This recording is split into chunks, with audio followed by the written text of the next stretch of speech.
네, 정치권은 당내 공천 작업이 본격화되면서 어수선한 모습입니다. 새누리당은 상향식 공천이냐, 전략 공천이냐를 두고 갈등이 격화되고 있고요. 더불어민주당도 현역 의원 절반 물갈이론까지 나오면서 긴장감이 높아지고 있습니다. 국회 취재기자 연결하겠습니다. 강정규 기자. 네, 국회에 나와 있습니다. 네, 연휴입니다만 총선을 앞둬서인지 정치권이 분주한 것 같습니다. 새누리당은 공천관리위원회 추가 인선 작업을 계속하고 있다고요?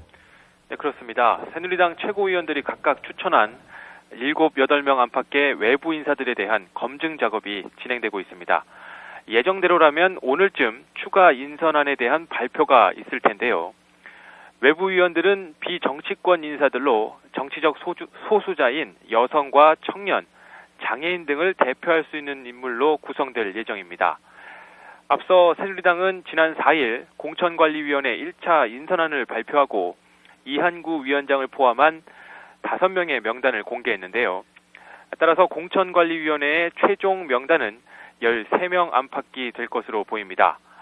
새누리당은 공천관리위가 구성되는 대로 총선 후보 접수 공고를 내고 본격적인 당내 경선 준비에 돌입할 예정입니다.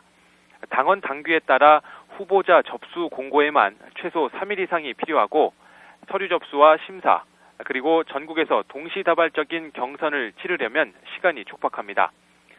본격적인 공천 작업과 경선 레이스의 시작을 앞두고 당내 개파 간 신경전도 치열해지고 있는데요.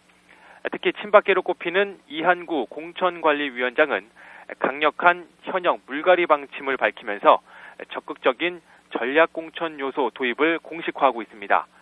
이에 대해 하태경 의원을 비롯한 비박계 의원들은 연판장을 돌리면서 상향식 공천 원칙의 준수를 요구하는 내용의 성명서 작성에 돌입하는 등 집단 반발 움직임까지 보이고 있습니다. 네, 야당도 본격적인 공천 절차에 들어가는 모습인데요. 이곳은 분위기가 어떻습니까?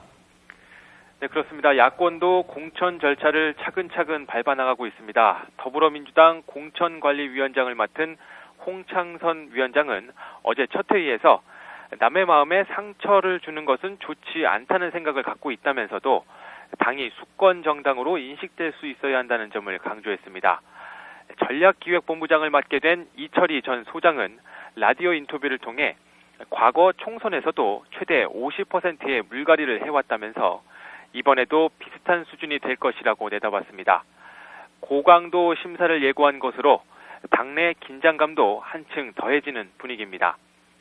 국민의당의 공직 후보 자격 심사위원장은 전윤철 전 감사원장이 맡았는데요. 전윤철 위원장은 과거 김대중 노무현 정부 시절 기획예산처 장관과 대통령 비서실장, 감사원장 등을 역임하면서 이른바 전 핏대라는 별명을 가질 정도의 강단 있는 인물로 평가받습니다.